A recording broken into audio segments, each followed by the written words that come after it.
Let me begin by introducing myself. This is Dr. Shivani Sharma, and I teach at Punjab University, Chandigarh, in the Department of Philosophy. And my specialization comes from Indian philosophy, aesthetics, epistemology, and a little bit of Kashmir Shaivism. And today I'm here to share my views on. I'll be speaking in Hindi, but let me just briefly thank the organizers. Uh, it's an honor to be here on this platform, and I uh, send a warm note of gratitude towards the principal, Professor Agrawal ji, of the college, of Ramanujan College, and other authorities, and to Dr. Madhu Kaushik ji, and to very dear Dr. Zairu Nisha ji, uh, who has been a very affectionate and loving individual, and I think uh, I uh, I am bound to her by her affection more than profession. So it is an honor to be here, and I also wish to thank her team who has organized this event. So इससे पहले मैं अपनी बात को रखूं, मुझे लगता है कि ये जो विषय जिसका आप लोगों ने चयन किया है, उच्च शिक्षा में फेमिनिस्ट थ्योरीज को पढ़ना, शिक्षा में उसके संदर्भ को समझना, मुझे लगता है कि एक बड़ा ही कंटेम्प्रेरी विषय है, और कहीं ना कहीं इसके तार बहुत दूर दूर तक जुड़े हुए हैं. After all, the question that we need to ask ourselves is as to why we have been talking on these platforms about issues which actually have never been a part of the main discourse.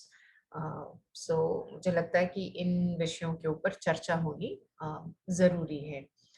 तो मैंने अपने so that I don't digress from my theme and the concerns that I have brought up here, I'll read out my paper, and I'll be more than happy to receive your questions and comments later on, because I know that it is going to be a recorded lecture, and maybe the participants can at a later stage submit their queries, observations, and comments. I'll be more than happy to receive them through email. And you can also post them to Dr. Zairu and her team.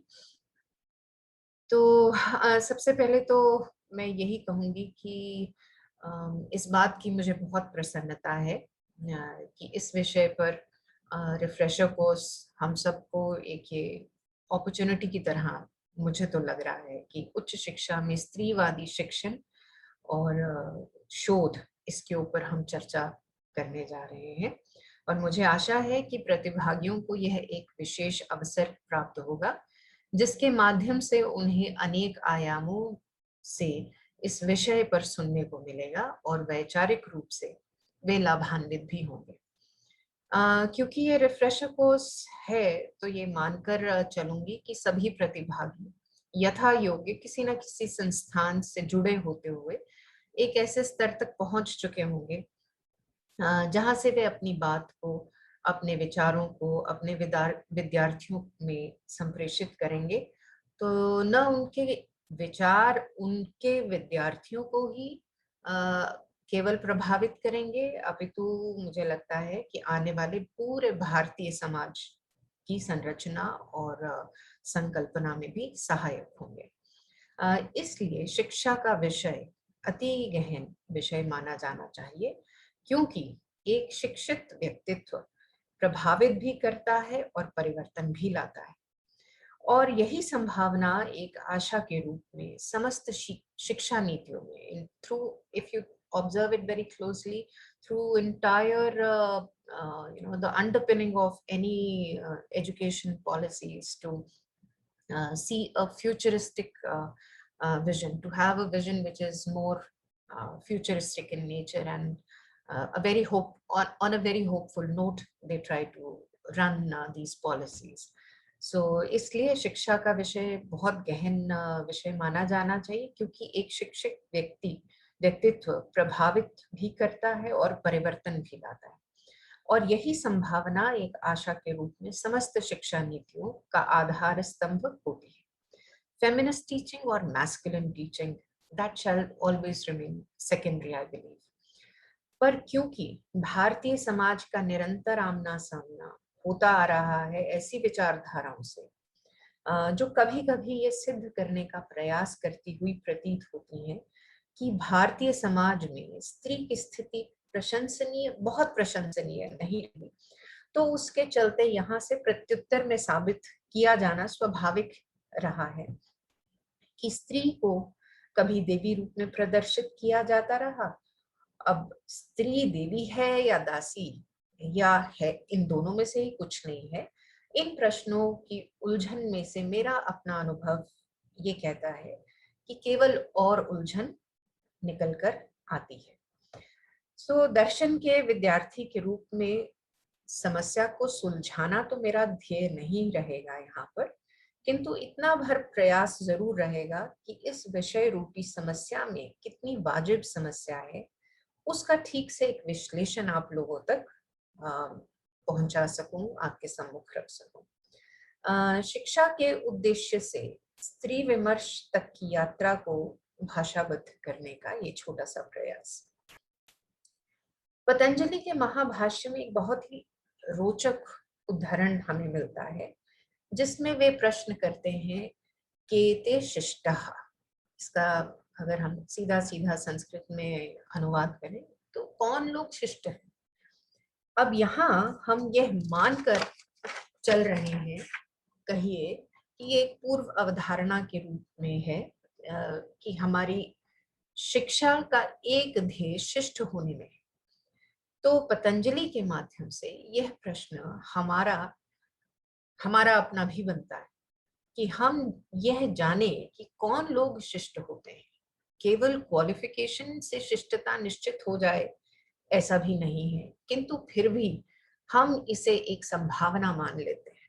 हम एक benefit of doubt देते हैं यहाँ पर कि qualifications कहीं ना कहीं एड अप करती है। अगर शिष्ट पूरी तरह से नहीं भी बनता व्यक्ति, पर फिर भी कहीं ना कहीं उसमें क्वालिफिकेशंस, एक ग्रेस, एक उसमें सहज स्वभाव, उसमें खुलापन, सोच का, विचारों का खुलापन कहीं ना कहीं एजुकेशन से आता है। एजुकेशन से आता है, क्वालिफिकेशन से आता है, ये हम प्रश्न बाद में भी ले सकते हैं कहीं ना कहीं। अब किंतु ये संभावना हम मान कर चल रहे हैं। शिष्ट वे लोग हैं जो हमें उच्चारण सिखाते हैं। अब यहाँ पर पतंजलि महाभाष्य में जो हमें रेफरेंस मिलता है, ये अपने आप में बहुत सिग्निफिकेंट रेफरेंस है कि शिष्ट लोग व्यक्ति वो हैं जो हमें उच्चारण सिखाते हैं। अब इसको अगर आप ध्यान से समझें तो सीधा सीधा हमें उच्चारण कौन सिखाता है, सबसे पहली बात तो हमारे दिमाग में आएगा हमारा परिवार। लेकिन हम इस चीज को बहुत नजदीकी से अगर देखें तो हमें नरेंद्र कहना हमारा शिक्षक, हमारा गुरु सिखाएगा, लेकिन नरेंद्र को नरेंद्र कहना शायद परिवार में भी चलता है। तो उच्चारण का अर्थ केवल इतना है, जैसे हम बहुत बार इंग्लिश लैंग्वेज में हम प्रोनाउंसिएशन बोला करते थे जब हम छोटे थे। तो बहुत से मुझे लगता है कि फोनेटिक्स जो है कहीं ना कहीं गड़बड़ होती है हम लोगों से।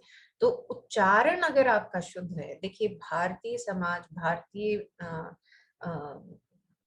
परिवेश में उच्चारण की शुद्धता बहुत महत्वपूर्ण रही है, क्योंकि ये एक तरह से श्रुति परंपरा है, क्योंकि ये एक तरह से ऐसी परंपरा है जो ओरल ट्रेडिशन से ही पास ऑन होती आ रही है। ऐसा नहीं है कि लिखित रूप में बहुत ज्यादा फोकस रहा है। ओरल ट्रेडिशन के रूप में भारतीय परंपरा बहुत अपने आप में मान्य रही है। तो इसलिए पतंजलि का बेस जो है वो उच्चारण से शुरू होता है और हायर क्वालिफिकेशंस और जैसे हम कह रहे हैं उच्च शिक्षा तक जाने का प्रयास करता है, लेकिन उनकी दृष्टि में उच्चारण शुरुआत है एक तरह से। तो शिष्ट वे लोग व्यक्ति हैं जो हमें उच्चारण सिखाते हैं, जो ए को ए कहना सिखाते हैं, कैट को कैट कहेंगे, पीयूटी को हम पुट कहेंगे, लेकिन बीयूटी को हम बट कहेंगे। अब ये हमें उच्चारण हमारे गुरु, हमारे शिक्षक हमें सिखाते हैं। तो शिक्षक, और फिर प्रश्न करते हैं पतंजलि दोबारा से कि ये शिक्षक कौन है। अब हम सब, आप और हम सब यहाँ पर शिक्षक ही हैं, लेकिन शिक्षक को इससे पहले हम इसके उत्तर पर आए। शिक्षक की कल्पना में ही learners, to be a learner, learner होने की कैपेसिटी को इंक्लूड किया गया है। और इसके लिए हमें जो संस्कृत में या हिंदी में हम शब्द यूज करते हैं वो है जिज्ञासु। तो शिक्षक में जिज्ञासा का अंश होना बहुत आवश्यक है। हम ये इसको हटाकर नहीं देख पाएंगे कि एक कमाता खाता शिक्षक जो है उसकी जिज्ञासाएं शांत हो गई हैं। क्यों? क्योंकि उसके घर में अब रोटी बनती है और उसकी बकायदा ईएमआईज जाती हैं और उसका एक सिस्टम रन कर रहा है, और उसकी सारी एक aspiration to be a better teacher, और सारी उसकी जिज्ञासाएं शांत हो जाए, इसकी कल्पना शायद पतंजलि की दृष्टि में संभव नहीं है। तो इसलिए ये शिक्षक कौन है? ये शिक्षक एक जिज्ञासु है। और उस ऐसा भी नहीं है कि शिक्षक होते हुए हम जिज्ञासा रहित हो जाएं या हो गए हो, ऐसा भी नहीं है। हम सब यहाँ पर इसीलिए एकत्रित होते हैं ऐसे FDPs में, रिफ्रेशर्स में, ओरिएंटेशंस में, because the purpose is to learn something. ये हम सिर्फ एक बहाना सोचते हैं कि हमें एक रिफ्रेशर कोर्स अपने सीनियर स्किल के लिए लेना है, या हमें रीडर बनना है, या प्रोफेसर बनना है। वो सब भी है, लेकिन हम जब उस कश्ती में बैठ जाते हैं, तो जब हम उसमें सवार हो ही जाते हैं, तो फिर हम उसमें आनंद भी ढूंढते हैं। वो आनंद इंटेलेक्चुअल फॉर्म में भी हो सकता है, तो इस चीज से हम मना ही नहीं कर सकते। तो शिक्षक के गुण पतंजलि क्या बताते हैं, ये सिग्निफिकेंट। तो वो बोलते हैं आगम कालीन, स्वाध्याय कालीन, प्रवचन कालीन, व्यवहार कालीन। पहले हम सुने। अब ये सुनने का जो है, ये उच्चारण और श्रवण ये मिला जुला है, जो हम बचपन से अभी तक सीखते आए हैं, सुनते आए हैं। अगर हम सुनेंगे नहीं, तो एक कहावत बहुत प्रसिद्ध है कि अगर हम अपने बच्चों को कहेंगे नहीं तो जंगल उगेगा। इसका कहने का अभिप्राय ये है कि बच्चों को सुनने की आदत डालें, उनको कहें। उनको सुनने की तभी पड़ेगी जब आप उनके साथ शेयर करेंगे, जब आप उनको कहेंगे, जब आप उनको जबरदस्ती बिठाएंगे और अपनी बात को उन्हें सुनाएंगे। तो यह जो श्रवण विधि है, सुनने का जिसे हम बोलते हैं मादा, सुनने की कैपेसिटी, सुनने का आप में सहिष्णुता है ना। तो ये सहिष्णुता सुनने में, टीचर्स को अक्सर बहुत बोर काम लगता है सुनने का, लेकिन जब तक हम सुनेंगे नहीं तो आगे से हम रिफ्लेक्ट भी नहीं कर पाएंगे, वो प्रश्न भी नहीं उठेगा। तो इसलिए कहीं ना कहीं श्रवण विधि जो है बहुत महत्वपूर्ण है। तो इसलिए हम श्रवण करें। और ध्यान दीजिए, उच्चारण भी जो सीखा जाता है वह श्रवण से ही सीखा जाता है। श्रुति परंपरा का आधार तो श्रवण से ही सीधा सीधा संबंध है, इसीलिए उसका नाम श्रुति, वैदिक परंपरा का दूसरा नाम श्रुति परंपरा इसीलिए रखा गया है। oral traditions have their own significance. There are lot many oral traditions जहां पर केवल सीधा सीधा उच्चारण के माध्यम से आप अपनी पूरी टेक्स्ट बच्चों में ट्रांसमिट कर देते हैं। और फिर सुने हुए पे मनन करना, जैसा कि दूसरा उन्होंने लक्षण किया, स्वाध्याय कालीन, श्रवण कालीन, स्वाध्याय कालीन। तो स्वाध्याय काल में क्या है, अब आप उस पर रिफ्लेक्ट करेंगे, जो आपने सुना, जो आपने सीखा, उसके ऊपर आप रिफ्लेक्शन करेंगे, उसको एज इट इज एक्सेप्ट नहीं किया जाता।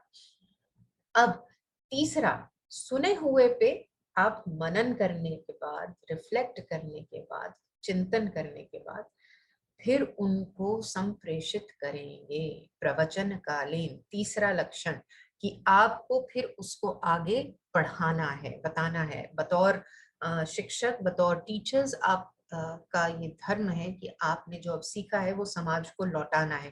तो समाज को टीचर किस तरह से लौटा सकता है? पैसों के माध्यम से नहीं लौटा सकता। उसने जो सीखा है, इसीलिए teachers are highly paid in Germany. Why? Because it is believe that it is not everybody's cup of tea to be a teacher.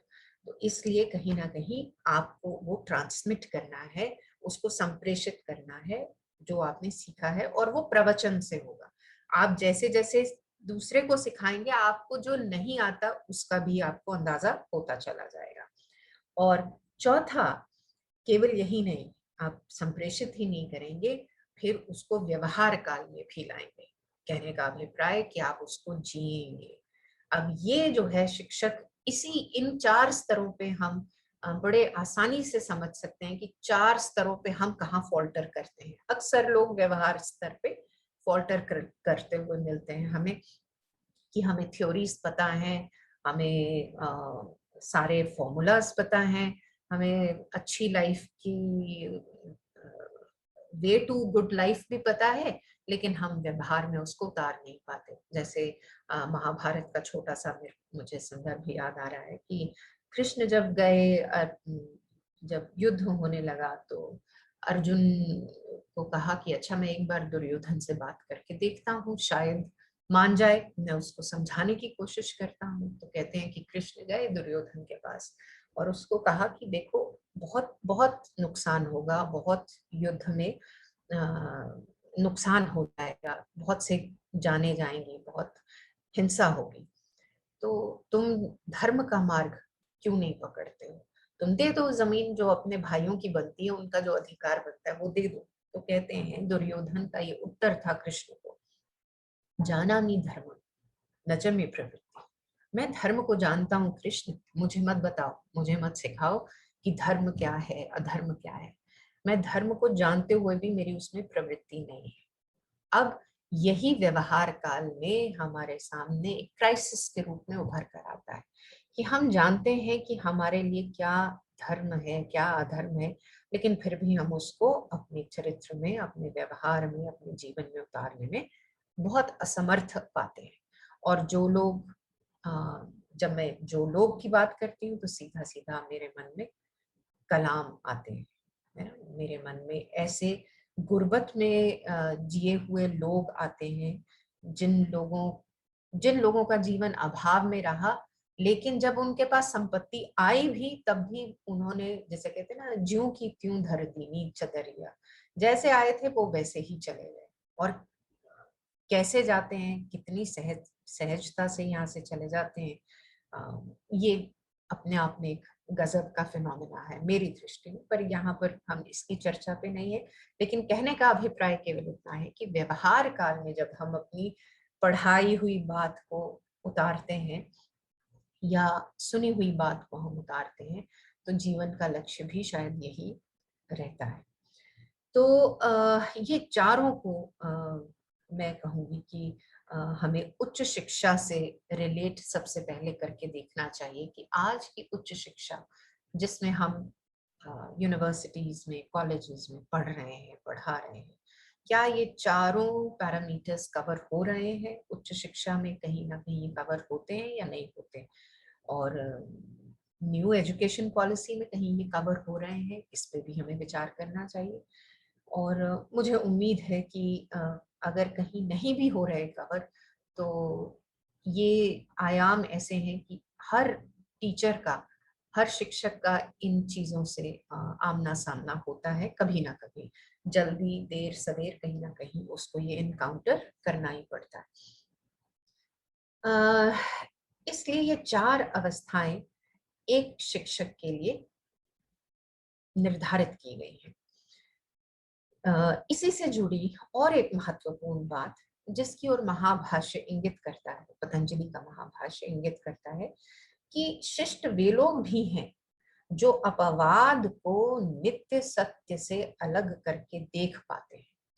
अब मेरा ध्येय है स्त्री विमर्श तक जाना, तो मेरी बात का पहला पड़ाव यहाँ से है शुरू, कि नित्य सत्य को अपवादों से अलग करके देखने की क्षमता होना, मुझे लगता है ये भी एक अ, अच्छे शिक्षक की, या हम कहें अच्छे एक जिज्ञासु का एक लक्षण मानना चाहिए। और इसके लिए वो 2 शब्दों का यूज़ करते हैं। अ अम, जैसे हम एक उत्सर्ग शब्द है, उत्सर्ग वहाँ पर यूज़ होता है, जैसे मान लीजिए कि आपने चावल अगर निकालना है तो चावल के ऊपर से पहले आप उसका फल्गु, जिसे हम छिलका बोलते हैं, तो वो छिलका धान से अलग जब करते हैं, तो इस प्रोसेस को उत्सर्ग बोलते हैं। जैसे हमारे को केवल दाना चाहिए तो हम उसके छिलके को अलग कर देंगे, चावल के दाने को उससे अलग कर देंगे। तो उसी तरह शिक्षक का भी एक बहुत महत्वपूर्ण गुण रहता है कि वो ये समझे कि एक्चुअली तथ्य क्या है और तथ्यों में अपवाद कहाँ से आ रहा है। चीजों में एक परंपरा है, उसमें आप जब जी रहे हैं उसमें अपवाद भी आएंगे, लेकिन अपवाद, अपवाद मीन्स एक्सेप्शंस, एक्सेप्शंस को आप रियल मान सकते हैं लेकिन यूनिवर्सल नहीं मान सकते।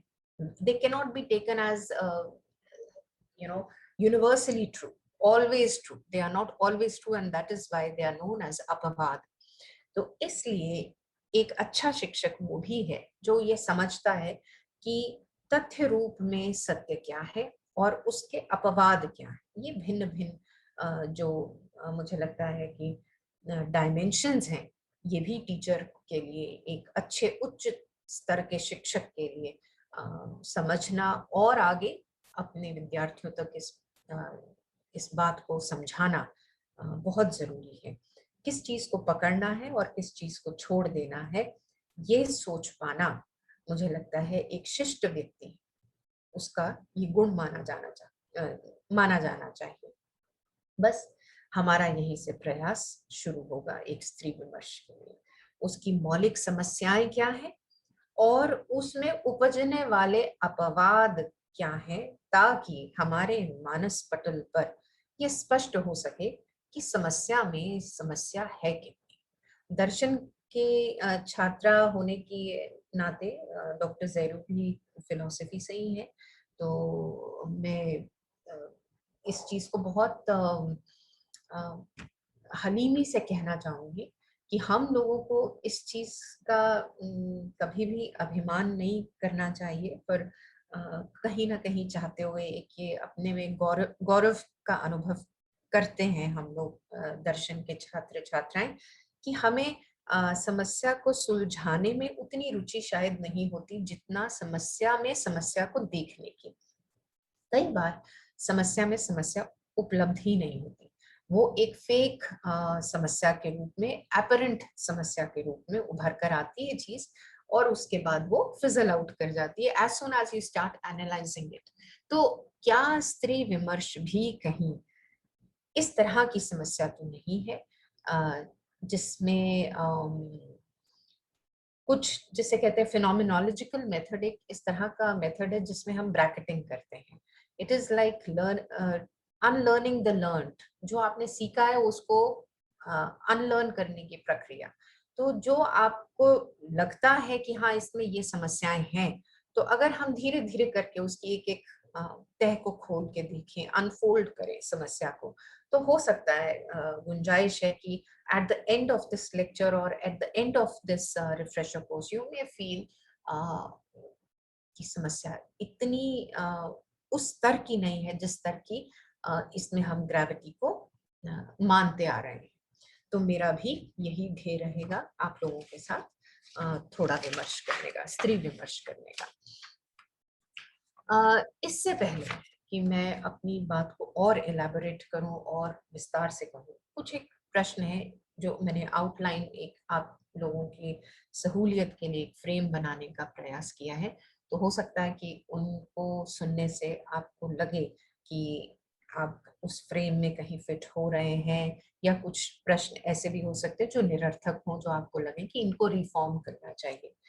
तो सबसे पहले, क्योंकि मेन रोल स्त्री विमर्श का है और मेरा भी यही विषय है कि स्त्री विमर्श की दार्शनिकता क्या है, उसमें कितना दार्शनिक कंटेंट है, how philosophically sound it is. So उस चीज के ऊपर मैं अपनी बात को रखने का प्रयास करूँ। तो सबसे पहला प्रश्न, स्त्री विमर्श होता क्या है या उसकी परिभाषा क्या है? स्त्री विमर्श की विशेषता क्या है? देखिए, जैसे ही आप विशेषताएं ढूंढेंगे आपको परिभाषा ऑटोमेटिकली मिलने लगेगी। स्त्री विमर्श में संबोधित होने वाले समस्याएं क्या नितांत रूप से स्त्रियों से ही जुड़ी होनी चाहिए? स्त्रियों से सीधा सीधा संबंधित न भी हो तो क्या वो स्त्रियों को प्रभावित करनी चाहिए? चौथा प्रश्न, क्या स्त्रियों के प्रति होने वाले अत्याचार स्त्री विमर्श का आधार बनते हैं?